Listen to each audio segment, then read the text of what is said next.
उसकी चर्चा, कई प्रकार का ज्ञान, प्रेम, भगवान के द्वार में सुदामा कृष्ण का मिलन और कई समय से रहे, प्रेम रहा।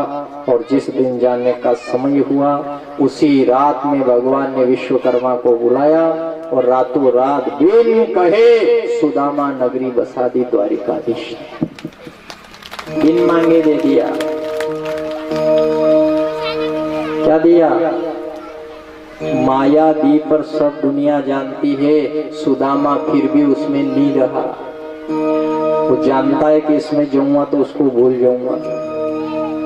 सुशीला कैसी थी? रात को गए विश्वकर्मा जी और कहा, सुशीला भगवान का आदेश है, मैं तेरी इस नगरी में तेरे एक बड़ा भवन बनाने आया हूँ। तो सुशीला ने की कि पहली इस नगरी का मेरे माथे ऋण है।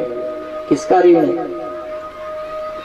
मेरी झोपड़ी ऐसी रह जाए कोई बात नहीं, पर जिस घर से 2 दाने 4 दाने मांग के वो आया और जिनके घरों का हमने खाया है, पहले इनके महल बना दो और बाकी आखिरी में कुछ योग होगा तो हमारे नहीं तो हमारे तो इस झोपड़ी में ही रह जाएगा। भावना कैसी है? लोग तो दुनिया तो तोड़ने का काम करे कि आपने बनी जाए ना दूसरा के तो गिर जाए तो बढ़िया, पानी बके पड़े ने भी नहीं जाए सब तो बढ़िया, हम अकेला गिर जाए।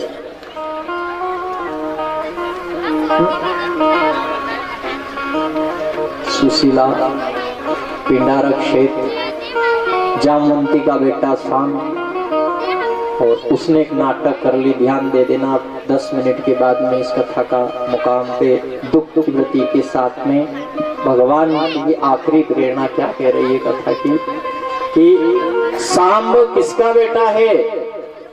भगवान का, रुक्मणी का पहला बेटा। उसके साथ में 9 पुत्र और साथ में चले। देखो ध्यान देना, भगवान के कितने संतान है सुनोगे तो ढेर हो जाए। 1,77,110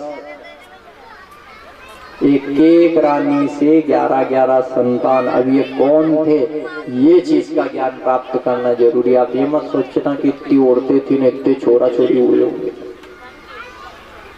ये शब्द का ज्ञान था। क्या था? वेद पुराण की कथा में इसका सारा वृत्तांत दिया है। वेद का शब्द ये संसार जगत के ऊपरी भाव का शब्द है, संतान का। तो यहाँ कहते हैं भगवान का छोरा सांब स्त्री बना, कपड़े पहने, और कुछ संत लोग पिंडारक क्षेत्र में समाधि स्थल थे, भगवान का ध्यान कर रहे थे। उस समय ये गए और जाके उन संतों से कहा, तुम आंखें बंद करके बैठे हो, तुम ज्ञानी हो गए हो, तुम जानने वाले हो गए हो, इतने जानते हो तो बताओ ये लाड़ी है, इसके छोरा होगा कि छोरी? ये समस्या खराब हो गई। बहुत सारे कह रहे कि लाड़ी के नानो होगा कि नानी।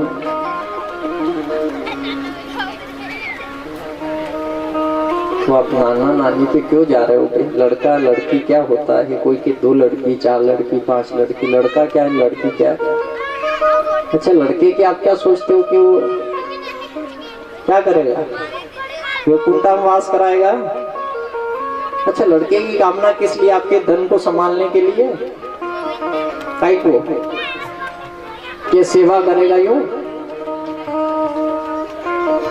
अब ये हमने कि अब ये दुनिया है, दुनिया में जो कुछ समझो, जो बालक है, जो बालिका है, जिसका जो योग है, जिसके हाथ से जो सेवा लिखी है वो सेवा होगी जगत में। आप लाख चालो कि मैं ऐसा कर लूं, कुछ नहीं होने वाला।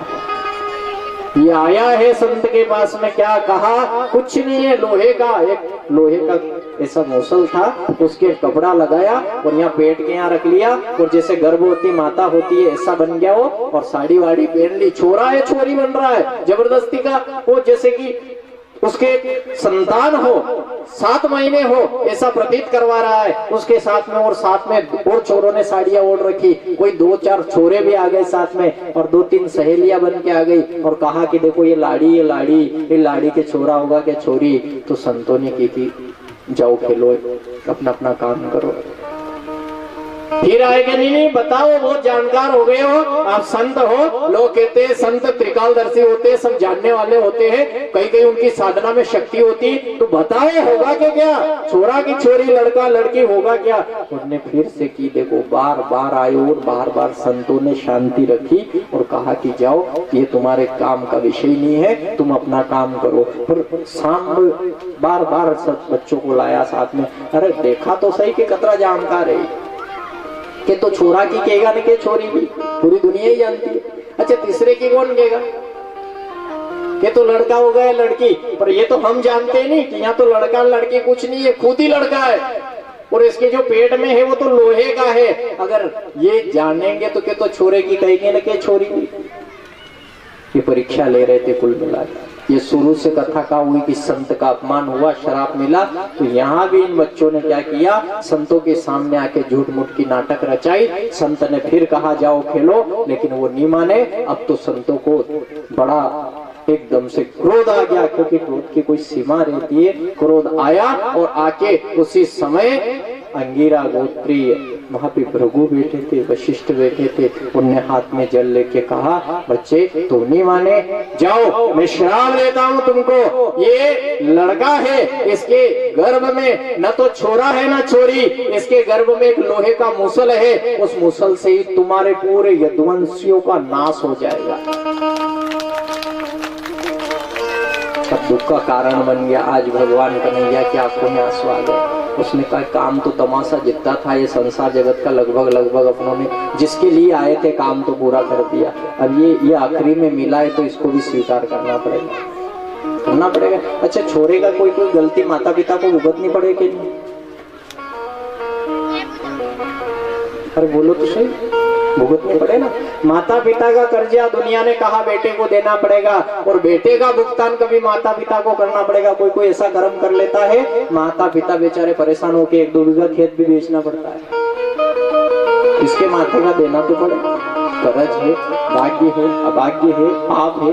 पाप भी किसी का चढ़ा किसी के माथे उतारना पड़ता है। अपने पूर्वजों के माथे कोई पाप कमा रखा है, अगर उनने बहुत पाप कमाया है तो आज संतान भगत बन गई, फिर भी उसको दुख आ रहा है, उतारना तो पड़ रहा है। देखो एक बात और कह दे आपसे, अब के बैठे ही हैं कथा में, तो कोई अगर ये भी सोचे कि सब खाने पीने वालों की सेवा भगवान लेते हैं कि नहीं लेते हैं, ग्रहण करते हैं कि नहीं करते हैं, तो हमारा तो ये मानना है कि स्कंद पुराण के तीसरे प्रखंड शिव प्रखंड में तीसरे अध्याय में ही लिखा है कि जो मांस मदिरा की कथा शुरू हुई थी, और जो इसको करता है भगवान कहते हैं उसके घर भगवान कभी झांकने भी नहीं आता है, उसके हाथ का भोग भी नहीं लेता है। ये हम नहीं कह रहे, आप किसी को शंका हो तो स्कंद पुराण के तीसरे अध्याय को पढ़ लेना, शिव संहिता में उसमें स्पष्ट लिखा है, जो भोगों पे जाता है, जो कहता है, ग्रहण करता है, उस प्रखंड में पूरा उसका खेल दिया है कि कौन मदिरा पीता है तो उसकी क्या क्या योनियां होती है, और क्या उसके हाथ का भगवान खाए कि नहीं, कोई ऐसा भोग करता है तो उसका क्या फल मिलता है। यहाँ सुखदेव जी महाराज ने कहा, परीक्षित जो बन के आया था, श्राप मिल गया, दुखी हुआ, उग्रसेन जी महाराज के पास गया, उग्रसेन जी को पता लगा, सबसे कहा, और उसको ले जाके उसका बिल्कुल छोटे से चूर्ण बना दिया, उसका समुद्र में बहा दिया, उसका एक बड़ा सा टुकड़ा, एक मछली निकल गई, और बाकी था समुद्र के किनारे लगा, घास फूस उग गई, तीखे कैसे बाण की, वो जैसे बाणों की शैया पे पड़े थे कि भीष्म पितामह 56 दिन तक जो भोगा था, एक दिन देखा 56 दिन तक भोगा पाप को, आज वैसी की वैसी सुई जैसी चोट हो गई, और उसी समय ये बुद्धि में विकार पैदा हुआ, ये मदिरा पीने लगे। कौन? यदुवंशी। श्राप का असर होता है। वो सारे कहने की यार ये तो पहला तो बहुत बढ़िया था, अभी बनता ही नहीं, पहले तो बहुत अच्छा था, अब क्या हो गया? पहला आदमी नहीं पीता था, बहुत बढ़िया था, तो पूरी दुनिया इसी जगह, पहला तो सब बढ़िया था, लोग बहुत अकेले नहीं तो लाड़ा लाड़ी आया था तो बढ़िया था, अबे रोज था बड़ा बड़कीरा है, किसको दोष दे? किसको दे? तो ध्यान देना, ये कथा वो कथा है जहाँ पे वृत्ति को बदलना नहीं है, सुख को जैसे गले लगाया है दुख को भी ऐसे ही खुशी खुशी गले लगा लेना है। भाग्य में कर्म जो किया था वो मिला, लाड़ा जैसा मिला है। कौन सा? ये शरीर की बात करें, लाड़े लाड़ी तो मत जाना। ऐसा मिला जो अपनों ने कर्म किया था ऐसा मिल गया, अब इसको पूरी जिंदगी भर निभाना है। क्या है बोलो आप, क्या करना है? निभाना पड़ेगा। माँ जैसी मिली निभाओ, पिता जैसा मिला निभाओ, रिश्तेदार जैसे मिले हैं यूं कह देना कि मेरे भाग्य तकदीर में मैंने कर्म ऐसे किए थे, मिल गए तो निभाओ, और हंस के निभाओ, खुशी खुशी निभाओ। आदमी भी निभाए, माता भी निभाए, बहन भी निभाए, गुरु भी निभाए और शिष्य भी निभाए। कोई कोई गुरु का भी चेला शायद मिल जाए, गुरु जी को जीव खाई जाए। कोई कोई गुरु भी ऐसा मिल जाए जो चेला का जीव खाई जाए। लेकिन तो दुनिया है, संसार है, सब करेगा। जो है तो है, वो जो सत्य है सत्य सत्य ही रहता है। और संतो ध्यान देना, ये आखिरी जीवन का पड़ाव था। श्राप मिला, मदिरा पिया, लड़े, पर इस पर लड़के मरे। एक लुब्धक नाम का जरा, जिसने मछली के अंदर से टुकड़ा निकला, उस टुकड़े से बाण बनाया और वो बाण लेके और उसने गर्दनी में रखा। उसी समय श्री कृष्ण, कहाँ पे? ये द्वारिका में घटना घटित हुई है। कहाँ पे?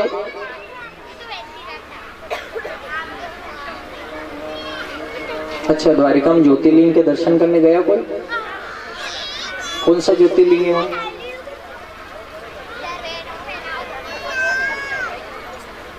जहाँ पे पिपलेश्वर पेड़ बहुत पुराना आज भी खड़ा है, उसकी छांव में बैठे, थोड़े लेटे, और वो जंगल का संजोग था उस समय। अभी उसमें बदलाव आ गया, लेकिन वहीं से उस जरा लुब्धक ने देखा भगवान का वाम भाग का अंगूठा चमक रहा था। थोड़ी सी नजर में दिखा उसको, उसने जो निशाना लगाया, वो उसको देखकर जो निशाना लगा भगवान के उस वाम भाग के अंगूठे में जाके बाण लगा।